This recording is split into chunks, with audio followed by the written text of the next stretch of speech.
नमस्कार, मैं हूं अंकुर और आप देख रहे हैं सत्यहिंदी.com। आइए एक नजर डाल लेते हैं अब तक की सुर्खियों पर।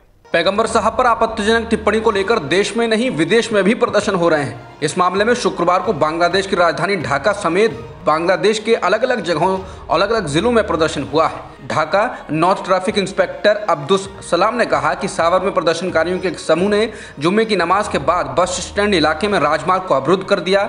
इसके अलावा एक अन्य समूह ने नवीनगर चंद्रा हाईवे को जाम कर बेपैल इलाके में प्रदर्शन किया। बांग्लादेशी अखबार द डेली स्टार के मुताबिक अलग अलग जगहों पर अलग अलग संगठनों ने जुलूस का आयोजन किया और लोगों ने नूपुर शर्मा की टिप्पणी के खिलाफ जमकर नारेबाजी की। इसके साथ ही प्रदर्शनकारियों ने सभी से भारतीय उत्पादों का बहिष्कार करने का भी आह्वान किया। प्रदर्शनकारियों का कहना था कि टिप्पणी न केवल हमारे पैगंबर के लिए अपमानजनक है बल्कि दुनिया भर के सभी मुसलमानों के दिलों को दुख पहुंचाती है। हम उन लोगों के लिए सजा चाहते हैं जिन्होंने हमारे पैगंबर के खिलाफ इस तरह की अपमानजनक टिप्पणी की है। पैगंबर मोहम्मद साहब के खिलाफ विवादित टिप्पणी करने के मामले में शुक्रवार को दिल्ली की जामा मस्जिद में जोरदार प्रदर्शन हुआ है। बड़ी संख्या में जुटे मुस्लिम समुदाय के लोगों ने बीजेपी नेता नूपुर शर्मा और नवीन जिंदल के खिलाफ नारेबाजी की। ऐसा ही जोरदार प्रदर्शन उत्तर प्रदेश के सहारनपुर में भी हुआ है। दिल्ली की जामा मस्जिद में जुटे लोगों ने इन दोनों नेताओं को जल्द से जल्द गिरफ्तार किए जाने की मांग की। जामा मस्जिद के शाही इमाम ने कहा है कि मस्जिद की ओर से प्रदर्शन के लिए किसी तरह की कॉल नहीं दी गई थी। न्यूज़ एजेंसी एएनआई के मुताबिक शाही इमाम ने कहा कि उन्हें इस बात का नहीं पता कि प्रदर्शन करने वाले कौन लोग हैं। उन्होंने कहा कि शायद वे एआईएमएम के कार्यकर्ता हैं। उन्होंने कहा कि वो लोग प्रदर्शन कर सकते हैं लेकिन हम उन्हें समर्थन नहीं देंगे। यूपी के सहारनपुर के अलावा लखनऊ के टीले वाली मस्जिद, कोलकाता, हैदराबाद, देवबंद, कानपुर, फिरोजाबाद और मुरादाबाद में बड़ी संख्या में मुस्लिम समुदाय के लोगों ने प्रदर्शन किया है। इसके अलावा प्रयागराज के अटाला इलाके में जुमे की नमाज के बाद नारेबाजी और हंगामा शुरू हो गया। पुलिस ने इसे शांत कराने की कोशिश की तो पथराव हुआ और इसके बाद पुलिस ने लाठीचार्ज कर उपद्रव कर रहे लोगों को वहां से खदेड़ा। पथराव के दौरान पुलिस विभाग के कई कर्मचारियों के घायल होने की खबर है। काफ़ी देर तक पत्थरबाजी होती रही। बता दें कि नूपुर शर्मा और नवीन जिंदल के द्वारा की गई टिप्पणियों को लेकर इस्लामिक मुल्कों ने भी जोरदार विरोध दर्ज कराया है। साथ ही भारत में भी कई राजनीतिक दलों ने नूपुर शर्मा को गिरफ्तार किए जाने की मांग की है। उधर अलीगढ़ में भी अलीगढ़ मुस्लिम विश्वविद्यालय के छात्रों ने नूपुर शर्मा के खिलाफ जोरदार प्रदर्शन किया था। छात्रों ने नूपुर शर्मा की गिरफ्तारी की मांग की। उन्होंने कहा कि नूपुर शर्मा को 48 घंटे के अंदर गिरफ्तार किया जाना चाहिए, वरना इसके बाद वे बड़े स्तर पर प्रदर्शन करेंगे। भारत के अलग अलग शहरों में नूपुर शर्मा की टिप्पणी के खिलाफ प्रदर्शन के बाद बीजेपी के वरिष्ठ नेता सुब्रमण्यम स्वामी ने कहा है कि आज बाकी भारत देश कश्मीर की तरह दिख रहा है, जबकि हम ये चाहते थे कि कश्मीर बाकी भारत की तरह दिखे। स्वामी ने ट्वीट कर कहा कि क्या गृह मंत्री के रूप में अमित शाह को किसी समाधान के बारे में पता है? अगर अगले 48 घंटे में स्थिति नियंत्रण में नहीं आती है तो क्या अमित शाह को गृह मंत्री बने रहना चाहिए? उन्होंने आगे लिखा कि ये नरेंद्र मोदी का फैसला होगा। चीन द्वारा सीमा पर लगातार निर्माण कार्य किए जाने को लेकर कांग्रेस नेता राहुल गांधी ने मोदी सरकार को घेरा है। राहुल ने ट्वीट कर कहा है कि चीन भविष्य में दुश्मनी भरी कार्रवाई के लिए अपनी बुनियाद मजबूत कर रहा है। इसकी अनदेखी कर सरकार भारत के साथ विश्वासघात कर रही है।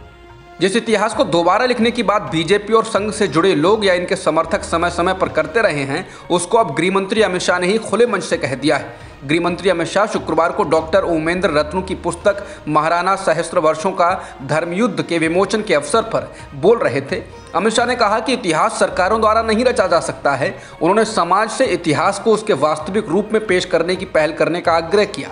आक्रमणकारियों के खिलाफ भारतीय राजाओं द्वारा लड़े गए कई युद्धों को भुला दिए जाने पर दुख व्यक्त करते हुए अमित शाह ने कहा कि असम में अहोम राजाओं और उत्तर पश्चिमी क्षेत्र में शिवाजी के नेतृत्व वाले मराठा जैसी लड़ाइयों ने भारत को वो स्थान दिया जहां वो आज है।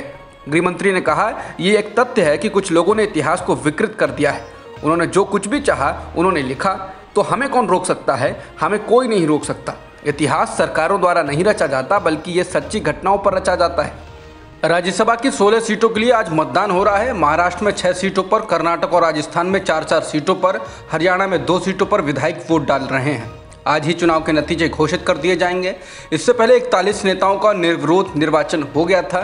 इन नेताओं में कांग्रेस के पी चिदम्बरम से लेकर राजीव शुक्ला, बीजेपी की सुमित्रा वाल्मीकि से लेकर आरजेडी की मीसा भारती और सपा रालोद गठबंधन के उम्मीदवार जयंत चौधरी आदि शामिल रहे। महाराष्ट्र में जिन 6 सीटों पर चुनाव होना है उनमें बीजेपी की ओर से पीयूष गोयल, अनिल बोंडे, धनंजय महाडिक मैदान में हैं, जबकि शिवसेना की ओर से संजय राउत और संजय पवार चुनाव लड़ रहे हैं। कांग्रेस की ओर से इमरान प्रतापगढ़ी और एनसीपी की ओर से प्रफुल्ल पटेल चुनाव मैदान में हैं। वहीं हरियाणा में बीजेपी की ओर से कृष्णलाल पंवार, कांग्रेस की ओर से अजय माकन और बीजेपी जेजेपी समर्थित उम्मीदवार कार्तिकेय शर्मा चुनावी मैदान में हैं।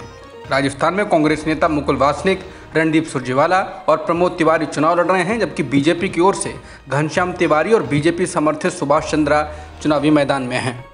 राज्यसभा के चुनाव में कर्नाटक में जेडीएस के विधायक श्रीनिवास गौड़ा ने कांग्रेस के पक्ष में मतदान किया है। मतदान के बाद उन्होंने कहा कि वो कांग्रेस को पसंद करते हैं। श्रीनिवास गौड़ा के कांग्रेस को वोट देने के बाद जेडीएस के मुखिया एचडी कुमारस्वामी ने कांग्रेस पर हमला बोला। उन्होंने कहा कि कांग्रेस बीजेपी की बी टीम है और देश में बीजेपी के आगे बढ़ने की मुख्य दोषी भी वही है। उन्होंने कहा कि कांग्रेस ने राज्यसभा चुनाव में अपना असली चेहरा दिखा दिया है। वहीं राजस्थान में बीजेपी विधायक शोभा रानी कुशवाहा का वोट खारिज कर दिया गया। कुशवाहा पर आरोप है कि उन्होंने क्रॉस वोटिंग की है। बीजेपी के एक और विधायक कैलाश चंद्र मीणा के वोट पर भी बवाल हुआ। बीजेपी ने कहा कि मीणा ने वोट देने के बाद इसे कांग्रेस प्रदेश अध्यक्ष और पोलिंग एजेंट गोविंद सिंह डोटासरा को दिखाया। उन्होंने मांग की कि इस वोट को खारिज कर दिया जाना चाहिए। महाराष्ट्र के मंत्री नवाब मलिक को बॉम्बे हाईकोर्ट से भी राहत नहीं मिली है। हाईकोर्ट ने मलिक की अस्थायी जमानत याचिका को खारिज कर दिया है। दरअसल नवाब मलिक ने राज्यसभा चुनाव में मतदान के लिए कोर्ट से जमानत की अपील की थी। इससे पहले गुरुवार को महाराष्ट्र में स्पेशल पीएमएलए कोर्ट ने नवाब मलिक और अनिल देशमुख को राज्यसभा चुनाव में मतदान करने की अनुमति देने से मना कर दिया था। इसके बाद उन्होंने बॉम्बे हाईकोर्ट का दरवाजा खटखटाया था। पूर्व वित्त मंत्री और टीएमसी नेता यशवंत सिन्हा ने राज्यसभा चुनाव में जेल में बंद एनसीपी नेता नवाब मलिक और अनिल देशमुख को वोट डाले जाने की अनुमति नहीं मिलने को लेकर सत्ताधारी पार्टी पर निशाना साधा। सिन्हा ने ट्वीट कर कहा, यह बेहद गलत है कि जो विधायक जेल में हैं उनके मताधिकार छीन लिए जाएं।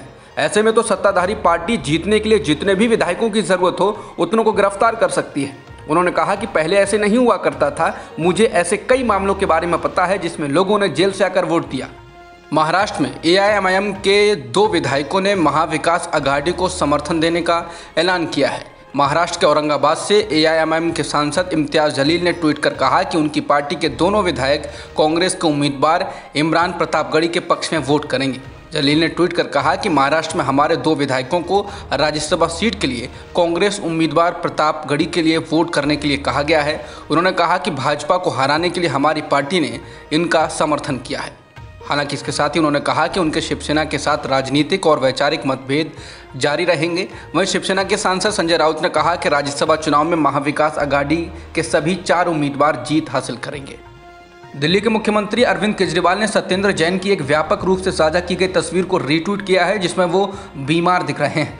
दिल्ली के मंत्री जैन फिलहाल प्रवर्तन निदेशालय यानी कि ईडी की हिरासत में हैं और सोशल मीडिया पर साझा की गई उस तस्वीर को एक दिन पहले यानी गुरुवार का ही बताया जा रहा है।